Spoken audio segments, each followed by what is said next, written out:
আওয়ামী লীগ আমলে গেল ১৫ বছরে দলীয় বিবেচনায় ৮০ থেকে ৯০ হাজার পুলিশ সদস্য নিয়োগ দেওয়া হয়েছে।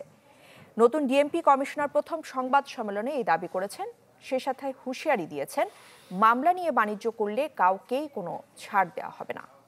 এ সময় জুলাই আগস্ট আন্দোলনে পুলিশের অপেশাদার আচরণের জন্য দেশবাসীর কাছে ক্ষমাও চেয়েছেন ডিএমপি কমিশনার।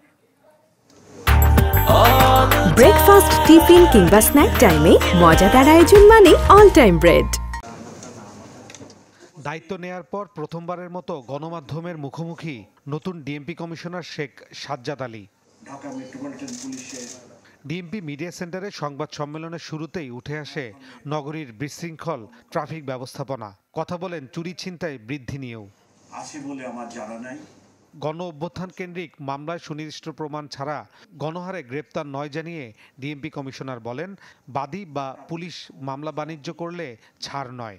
আমার লোকেরাও আবার এই যে আসামি ২০০ তাদের থেকে নানা ধরনের বখরা আদায়ের চেষ্টা করতেছে। উভয়ের বিরুদ্ধে ব্যবস্থা, এবং আপনারা খবর নেন একজনের বিরুদ্ধে অলরেডি আমি ব্যবস্থা নিছি। জুলাই আগস্টে পুলিশের ভূমিকাকে দুঃখজনক বলে উল্লেখ করেন ডিএমপি কমিশনার। জানান, আওয়ামী লীগ আমলে দলীয় বিবেচনায় ৮০ থেকে ৯০ হাজার পুলিশ সদস্য নিয়োগ দেওয়া হয়।